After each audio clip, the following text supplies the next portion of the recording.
Sorry. No, sorry, going? Yep.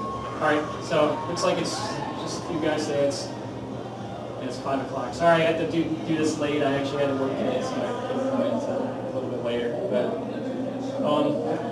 you can see they titled it "One Good Turn Deserves Another." I thought it was fun, so I kept it up there. And the end goal is how to be sure your robot's going to turn. So a quick name about me. My name is Chris Hibner. If you go on Chief Delphi, you can find me there. If you need anything, send me a PM. 51 Wings of Fire. You guys, high school? Excellent. So who's had physics class? Anyone yet? One? Algebra? Everybody? Just want to see where we're going. Trig? Got a couple. And calculus? Take it no. That's all. So for those of you without physics, this is the simple formula, which is force of friction equals that Greek letter mu, which is called the coefficient of friction, times n, which is the normal force. You can see the normal force is with the table, so this is the mass sitting on a table. The table is providing an upward force to keep the mass from falling. And the force of friction, if you're pushing on the mass this way, the force to get it to move is what's called the coefficient of friction times n, that normal force. And as the note says, the mu, the coefficient of friction, depends on the two materials in contact. Any two materials in contact will have a different coefficient of friction. Rubber on asphalt has a very nice high coefficient of friction, whereas a steel on ice has a very low coefficient of friction between surfaces. Once again, just a brief summary of that, and as you notice, on a level surface, n, the normal force just equals the weight of the object, and that's pretty typical.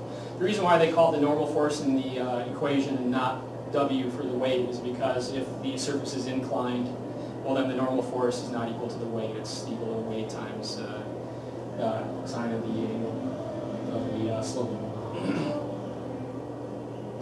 So for a quick example, let's say the mass weighs 150 pounds, which that's not a coincidence, it's roughly the weight of a first robot with bumpers on it. And you determine that the coefficient of friction between your wheels and the floor is 0.8. Then how much force is required to push that robot around? The answer to that is, once again, force equals the coefficient of friction times normal force, which is 0.8 times 150, or 120 pounds. So if your robot can generate 120 pounds worth of force against the floor, you can push this robot around.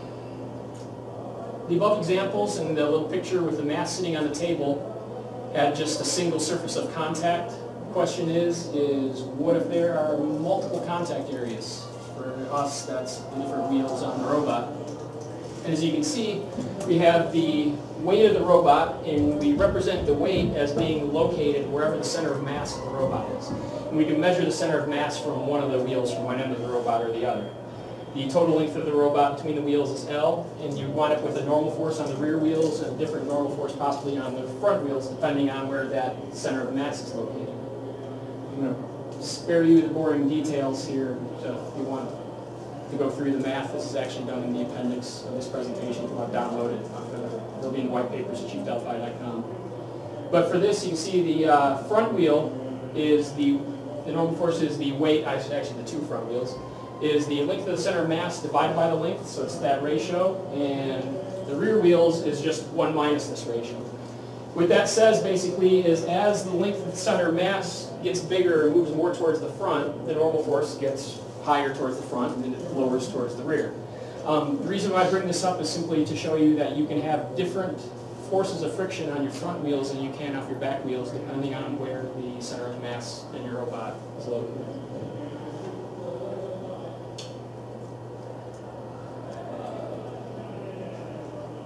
And one other thing to bring up is the length of center of mass is L over 2, in other words, the dead center of your robot, then obviously the front and the rear normal forces are equal. And there's the weight divided by 2. Next topic, force from the motors. This is obviously what we ultimately want to discuss, is how the force from the motors translates to your robot being able to turn. So we'll go over just a couple more equations here. I do apologize, this is the most boring and dry presentation of all of it. I'll try my best to make it This is basically from anyone familiar with the torque equation. So torque equals force times the distance away from the pivot point that the torque is applied. So if you ever read like motor specs, it says the torque is in Newton meters or foot-pounds. And what that means is, it's if you have a force applying something, like say the wheel, we're pivoting the wheel about here. If you're applying a force there, well, the torque is equal to the force at that wheel times the distance away from the pivot point, or the radius of the wheel. And what I did here is solved for force. So you can see force is equal to the torque that's applied at the wheel divided by the radius of the wheel. One thing that says is that the larger radius wheel makes for a smaller force at the ground. You can take care of that through your gearing, but smaller wheels means more force. If you ever look at all those teams out on the West Coast with their West Coast drives and their 3-inch wheels, the reason they do that is because the smaller radius wheel will apply more force to the ground with less gear reduction. So you can get away with a smaller gearbox.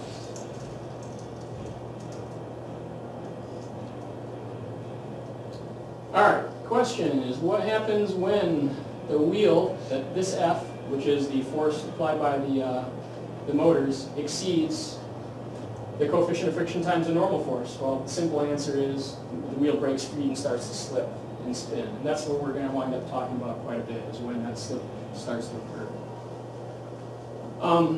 And the force from the wheel to the ground, which direction does it point? Well, it points in line with the wheel, not to one side of the wheel. And that has some important consequences when the wheel breaks free,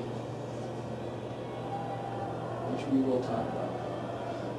This is a rather interesting topic when the standard friction model doesn't apply, because there are certain instances where two things sliding on each other, which is the standard classical physics friction model, doesn't really work so well. And I wanted to discuss this because this applies to some of our wheels and some things in the past.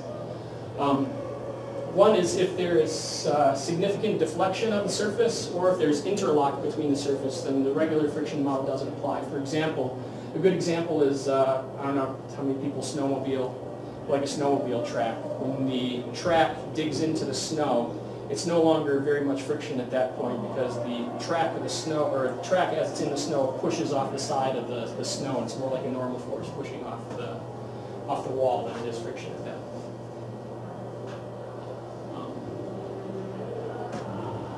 As I mentioned, if that happens, then the normal friction model doesn't really work very well in the direction of the interlock.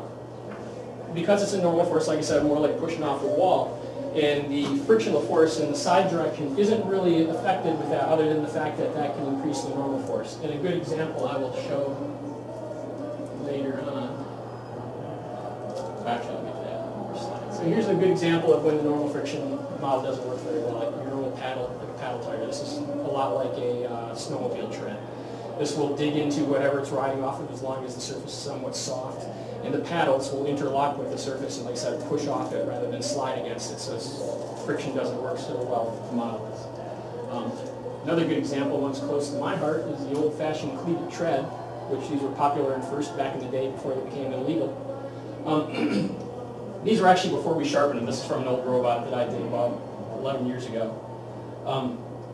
These are metal cleats. As you can see, they were sharpened to be a sharp point along this edge, and they're rounded very gently on that edge. So it acts kind of like a ski, or actually a lot like a ice skate, skating along the ice. So the sharp edge digs in between the carpet fibers and actually gets right down to the backing material of the carpet, and it interlocks and pushes off of that.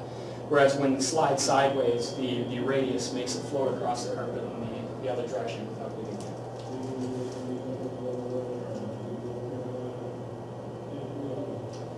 So, a better way to model these things as opposed to friction may be the physics of skiing, and I said ice skating, and it's basically the exact same type of modeling. What happens in this case is when the ski is put on its side, it forms a trench in the snow, and the same thing with ice skate. And when that slips is actually more dependent on the direction of this force vector. It has almost nothing to do with the frictional characteristics of the surface. As I said, it becomes more of a normal force pushing off it at that point. What happens in this case is you can get incredibly high forces in the direction of the trench, and almost no friction in the direction that the ski is going because there's still ski sliding on snow. If you do want to read this, which is actually somewhat interesting reading, here's the link. You can download this. With all that being said, forget about it. We're not going to worry about that. Because unfortunately, as I said, you know, the modeling of it doesn't really apply to these things that interlock. However, it's close enough that we can do something interesting with it. So if you really want to get into it, read the skiing thing. If you just want to be sure your robot turns and get a decent back of the envelope type calculation, you can use friction and it'll work just fine. In this case, though, the easiest way to do it is use different friction coefficients in the different directions. So if you have a good a wheel that bites in one direction, you can use a high friction coefficient in that direction, and a lower one in the opposite direction. As long as you actually get enough deflection of carpet and interlocking with the carpet fibers in that direction, the modeling works out pretty well. And we've shown pretty good correlation in tests that we've done. So anyway, it's pointed out here, the only reason I brought up the ski physics is just to prove the point that, you know, in certain cases, it does model pretty well to use sliding friction in one direction and a different coefficient of friction where it locks in the other direction. So I brought this up. There's a paper on chiefdelphi.com that I wrote back in 2003, 10 years ago, entitled Drivetrain Basics, How to Be Sure Your Robot Will Turn. Here's the link, so if you download this, you can click on it if you haven't seen it yet. I bring this up because when Tom asked me to do this, he mentioned this, this paper is pretty interesting. The only thing is, and I will mention this, is that in a lot of ways, a lot of this paper doesn't really apply so much anymore because it was originally written based upon most teams, or a lot of teams, using treads like these that are now illegal. And back then, you know, Omni wheels were common, metal to carpet contact was common, cleated treads were really common. In 2003, they outlawed any metal to carpet interaction, or actually any metal to playing surface interaction, and any hard plastics were outlawed too, because they just figured, well, you can't do metal, people just use the hardest plastic they find to do the same thing, so they outlawed that as well. So now it's pretty much everyone's stuck with rubber treaded tires and symmetric friction, which doesn't work with the paper so well. So anyway, it works. So anyway, I just wanted to bring that up. So cleat wheels and treads follow the skiing physics quite closely because of the trenching in the carpet. That means the using those, the modeling works pretty well. However, for rubber wheels with symmetric friction characteristics, the paper isn't entirely accurate for it. However, if you do decide to use the calculations to make sure your drivetrain is going to turn, your drivetrain will still turn. The thing is, the calculations in that section just happen to be overly conservative in that particular case. So, but the good news is they are overly conservative, so if it turns according to calculations, it should. So, what happens when you do have symmetric wheel calculations? So if we assume the simple case, you got the same torque at all four wheels, center mass is left and right centered, and we're using the same wheels at all four corners, and the friction is the same in all directions, so this is your typical modern first wheel with a symmetric tread pattern. And this is the general case. I'm just throwing the formula up here, so if people want to download it, you can use it. This is derived in the end of the presentation. So if you download it, you want to go through the calculations, you can use it.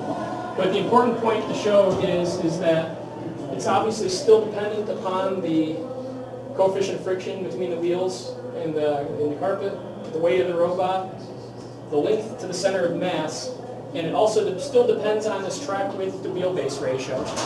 So one of the important things I always say is the wider you make your robot to its ratio of its length, the easier it will be to turn. And the reason I put this up here, because if you just use this calculation, this should work for your robot. Simple, all you got to do is plug in your weight of your robot, the length of the track width, length of the wheelbase. If you can figure out roughly where your center of mass is, and the length from the rear wheel, plug all those in, you can determine how much force you need on each wheel in order to make a turn. And the worst case, even if you want to get simpler and don't want to deal with this, the worst case is if the center of mass is exactly in the middle of your robot. It doesn't get any worse than that, so you can just plug it into this much even simpler formula and make it turn there. Because if it works for this, that will work for any center mass that you use. Now, so say we have this, we determine how much force we have at the wheel in order to make it turn. Well, what does that mean? How are we to help design our robot? So the next thing we got to do is worry about gearing. So, first step, use 2003 paper or the above friction equation to determine the force of the wheel needed to make it turn. In other words, calculate F wheel.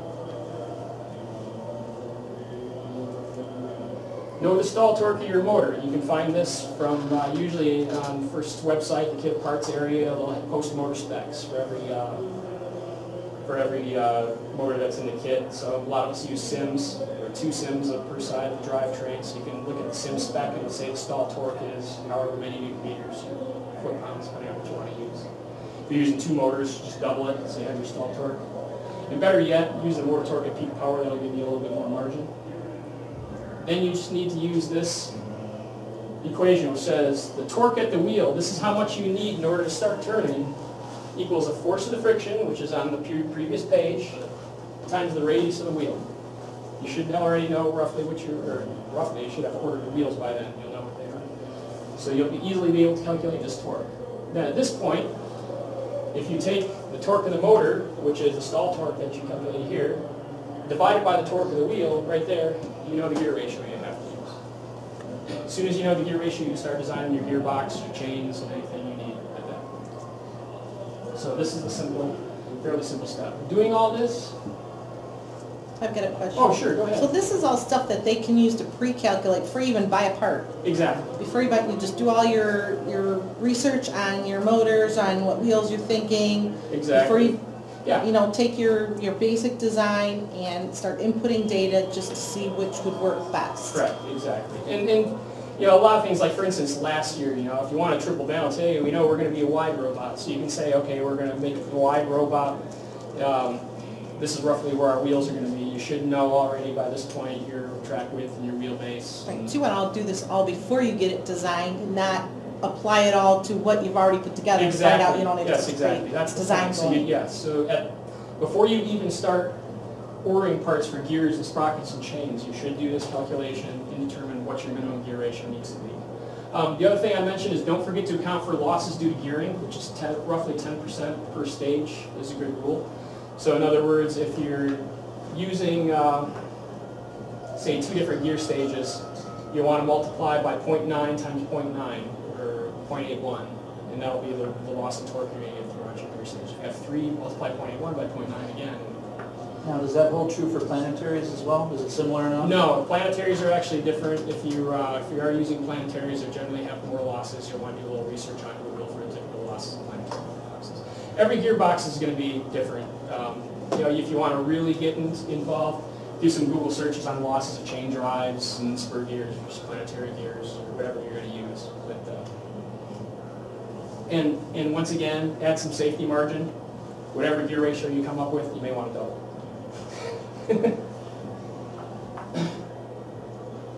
So, next question is we'll always ask this one, is the hippity-hoppity drivetrain. So how to stop the hippity-hop, and this is my joke here to try and remind things up. Introduce students to that. Sorry. So what causes the hippity-hop in the drivetrain? And me being a guy that really likes aerodynamical things, I put in an aerodynamic analog, which is, anyone ever seen in the wind the stop sign do the flutter thing? And what causes that? Well, when the wind hits the stop sign, if it's a slight angle, it creates lift on the stop sign like an airplane would. And because it's not a very good airfoil, the center of pressure is in front of the signpost, which makes it want to deflect even more, which gives it more angle of attack, which makes it want to deflect even more. And it finally gets to the point where you get aerodynamic stall. And as it's deflecting, you're winding up the signpost as a spring. As soon as it gets to the stall point, the spring takes over and whips the stop sign back through to the other side. Then it gets to the other side, and this whole process starts in the opposite direction until it stalls again and whips back to the other side. So you wind up getting this flutter all because of the spring tension in the signpost. So how does this relate to the drivetrain? It's a very similar concept. When you're turning, you're applying forward force on one side of your drivetrain and negative force on the other side of the drivetrain. So you're pushing this side back and this side forward, and as you do that, your drivetrain will start to twist in this way. As soon as the force of the wheels exceeds the force of friction, it's going to break free and they're going to start to spin, at which point this whole thing releases and the spring force brings it back the other way and you get the one hop, and then it's going to wind up and do it again and you wind up with the hippity hopping.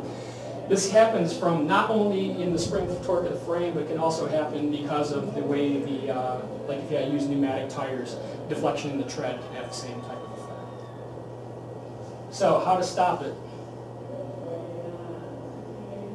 Biggest thing is do whatever you can to increase the torsional stiffness of your frame. You can do this in a couple of ways. One is make sure you have good gusseting along with these places interface. Anything that you're using to connect the left to right side of the drivetrain, try and use a closed box section rather than an open section. In other words, tube rather than channel, anything like that. It's been a long time since I've done the equations, but the difference between a similar size tube and if you just cut that tube to make it a non-closed section anymore, the torsional stiffness drops by like a factor of 4 all of a sudden, just by being an open section. So anything you can do to use closed sections rather than open sections helps a lot. Or you can use some truss shapes to, put something high up off there to make a triangle out of it. That'll help stiffen it up. That's the basic cause. Wherever you can to stiffen up your drivetrain from twisting, that's the best thing. So, how we use all this, here's some rules of thumb for you to remember. Number one is not really a rule of thumb. There's no really good substitute for doing that gear calculation we talked about a couple slides ago. Two, if you want to think about something, wider is always better. Like I said, the higher the ratio of the track width, the wheelbase. If you're not sure, track width is the width between the sides of your robot. Wheelbase is the length from the front backwards. The higher that ratio is, the easier it will be for your robot to turn. Of course, one caveat is if you go too overboard, you push the joysticks, your robot's going to flip over, so you got to be a little bit careful. In fact, that's why I was telling you I was helping the one team. They're having trouble with their robot flipping over, so let's put some wiggle moves on their sticks.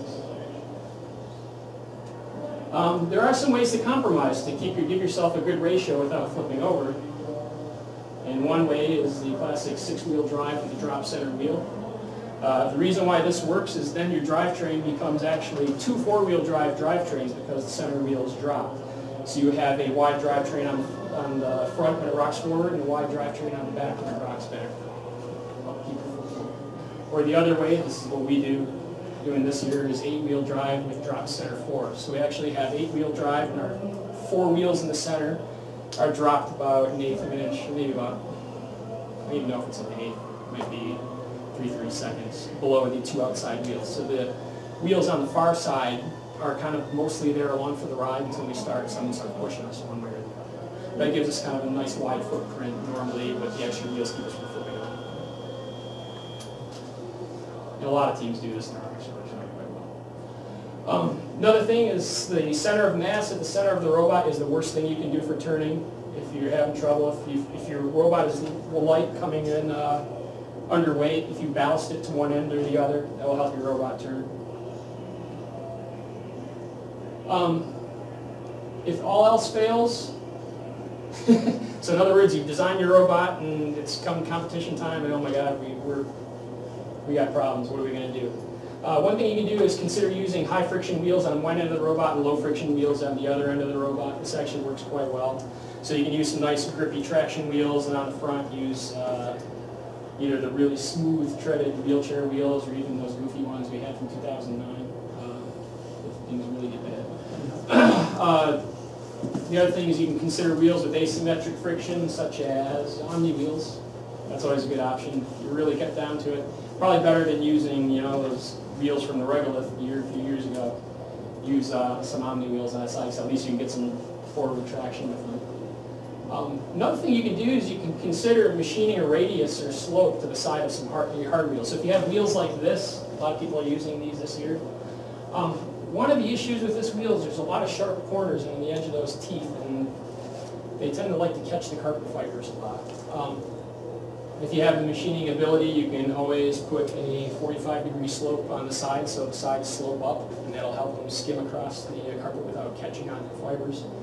or you can machine a radius into something of that nature. That works pretty well. So anyway, I'm going to skip over all this stuff. If you want to download this, you can read it. This is deriving the friction. And lastly, some great resources for you guys. The JVM Mechanical Design Calculator, if you don't have it, that's a great place to start. A lot of the equations that we talk about is actually in this calculator. It's a spreadsheet. You can download it. It has a place where you can type in your wheelbase and your track width and the radius of your wheel and the gear ratio and all that stuff, and it just does all the calculations for you. It's actually kind of nice and handy. And it actually, not only that, but it does acceleration calculations, I believe, if I'm not mistaken. It's been a while since I've looked at it. So you can tell how fast your robot will actually get to 16 feet or however many feet across the field. Because some people think that, I'm going to go 35 feet per second, that's going to get us there faster. Well, the problem is the field is only 50-some feet long, and it's only usually 16 feet or so that you're going to drive in any one given spurt. Being 35 feet per second may not actually help you get there faster because it takes so long to get up to speed with that gear ratio. So this will help you out. And here's another one for Andrew Pilardi from Team 33. He extended some of these earlier papers to include the effects of battery voltage drain. So when you apply a really fast joystick hit, it'll actually drop your battery voltage down. All of these other papers just assume 12 volts or 13 volts. It's always constant. The fact is if you're driving 4 sim motors on an acceleration bed, your battery voltage can often drop down to 8 volts for a brief second while it's accelerating up. And this paper actually takes those into account. So it's even better, like I said, if you want to gear it for 25 feet per second. It may seem great if your battery voltage is always 13, but the higher speed you go, the more your battery voltage drops when you accelerate, which impacts your acceleration even more. So this does a really good job of modeling that, taking that effect. So once again, you can type in your wheel radius and your gear ratios and all that stuff and hit the button, and it will give you a curve of how fast your robot's going versus time. It helps out pretty much. And I think that's basically it. Oh yeah. Okay, so this year we have a 6-wheel dot, Yep. drop centered, 1/8 of an inch. So much so that we had to actually change our center wheels to drop the diameter because there was so much Too much rock. rock, yeah. When they hit the gas, it would veer off. Right. It still dances. Yeah. So I'm guessing we centered the weight precisely on the center wheel so that we can hang. Right. Is that what, because of shifting back and forth so often? Yes. Yep. And that's part of the reason why we went away from 6-wheel drives a while ago and went to the 8-wheel drive for that very reason. So we got sick of the rocking. We had that a couple of years, and the exact same thing we were seeing. So the one nice thing about the 8-wheel with the drop 4 center ones is it really doesn't rock. You're always pretty well solidly planted on those 4 center wheels. And like I said, you only really get onto those other ones if you get in the shoving match, or if you're really gunning fast. Maybe we got the worst of both worlds because we've got a centered CG and we've got an H-frame. Right. So, you know, And we're tall. we're tall. Yeah, it seems to be working well for you. So. No, I mean, That's true. got the triple whammy. Yeah. We spend more time on 2 wheels than we do on 6. Yeah. Sorry for you guys do mechanical drive, yeah, so I didn't really put anything about that. Skid steer. Usually it's pretty easy to get a omni-wheel drive or heavy drive trailing turns. Okay, so well, you know drivetrains. Let me ask you the question because it's a perennial argument on Chief Delphi. Okay. All right? People do the calculations and they say mechanism wheels should have just as much traction as a normal wheel. I'm not going to answer that. I've never done the calculations, so I really don't. Okay. We shy away from drivetrains. So do we. We've never tried. Yeah, I mean, we did, a couple of years ago, we did the slide drive. We liked that quite a bit. But, we had guaranteed motor force pushing in all the directions. So we decided to take that approach. You drop wheels to slide sideways? Or? It was, well, we actually, we had a set of center wheels that were on a suspension system. So it just floated across the bumps. So that drove sideways. They were all Omni wheels, all Omni wheels in every corner. So we could drive in any direction inside. It worked great. We did that in 2008 with no suspension. It didn't work so well. Yes. Yeah, the suspension was the key. Yeah, we had like a stool that didn't work out real well for us. It worked really well. Our only issue with that one is right now there are no good Omni wheels for traction. And Andy Baker's a friend of mine. He's actually a pretty good friend of mine. I hit him up that year and said, Andy, if you want to make a killing, you need to make Omni wheels with knobby rollers, so Yeah. they get just as good a traction as traction wheels, and no one will ever drive go away from them. There's no disadvantage to using Omni wheels. But the problem is they all have smooth rollers, and it's hard to get any pushing. I've seen that the new Vex have dual rollers to try and help that somewhat. They're like a side-by-side on. What we did that year is we sandwiched 4 Omni wheels together, slightly staggered, To do the same to thing. try and do the same thing. But it was a homemade solution for it. It still wasn't great. We lose pushing matches, so we had to rely on our maneuverability to try and get around. Okay, so, next question. How do you gear your motor so that in a pushing match, people talk about gearing their motors such that you break traction before you pop your breakers. Right. Is that what you should be aiming for if you're not too speed? Yes, exactly. If you go back to the friction calculation, that's on any wheel, so you'll be able to use that in order to determine if you're going to be able to break free. Now, it gets more complicated. Find that friction force, use the gear ratio calculation to get back to what your motor torque is. Take the motor torque, go into the motor curve, and you can pull out there's always the torque speed curve, and right below it, the torque current curve. Yep. Then you can find the current on that.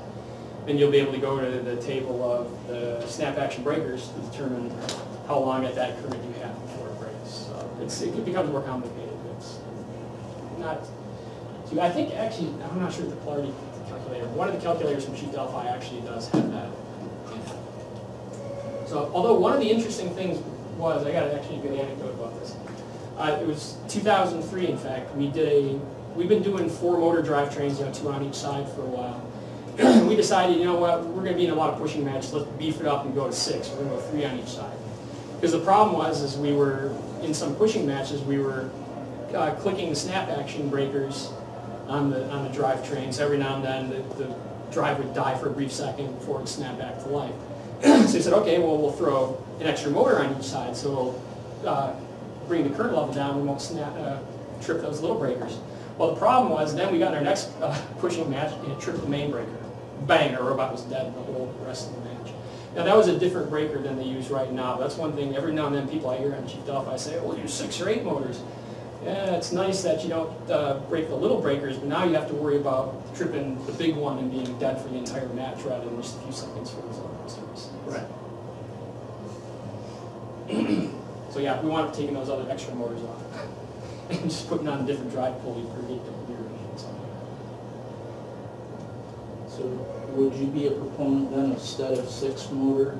Because we're 6 motor right now, and that's something we constantly worry about is that from my side, the control side, blowing that main breaker. Would you go with a 2-speed transmission instead? Yeah, nowadays, yes. I mean, the transmissions are so cheap and light and fast these days. We did a 2-speed for the first time last year using anti-marked gearboxes. And this year, and we did that purely last year for balancing, because we knew that if you got the Charlie Brown going on the bridge, it was over. So we said our goal was we're going to have this ultra-low gear, and we wanted to be masters of the co-op bridge. Ultra-low gear, we're going to tell our partners to take their hands off the controls and walk away, and we'll handle the rest. So we're going to shove us and them up there in our ultra-low gear and balance. So we're pretty successful with that. So we had to have the 2-speed drivetrain in order to do that. So we went to it, it was great, we liked it. And this year we tried the Vex ball shifters, and they work really, really well. I mean, you can shift on the fly with no problem, go right from low to high and vice versa. They never get stuck between gears. You using pneumatic shifting? Yeah, pneumatics. The nice thing about the Vex is the pneumatic shifter is like a little box about that big. It's like a nice size of an ice cube. You just hook the 2 tubes up to it, that's all the shifting, no more cylinders or anything. So, yeah, they're really nice. I like them. Anything else? Thank All right. Thank That's you. it.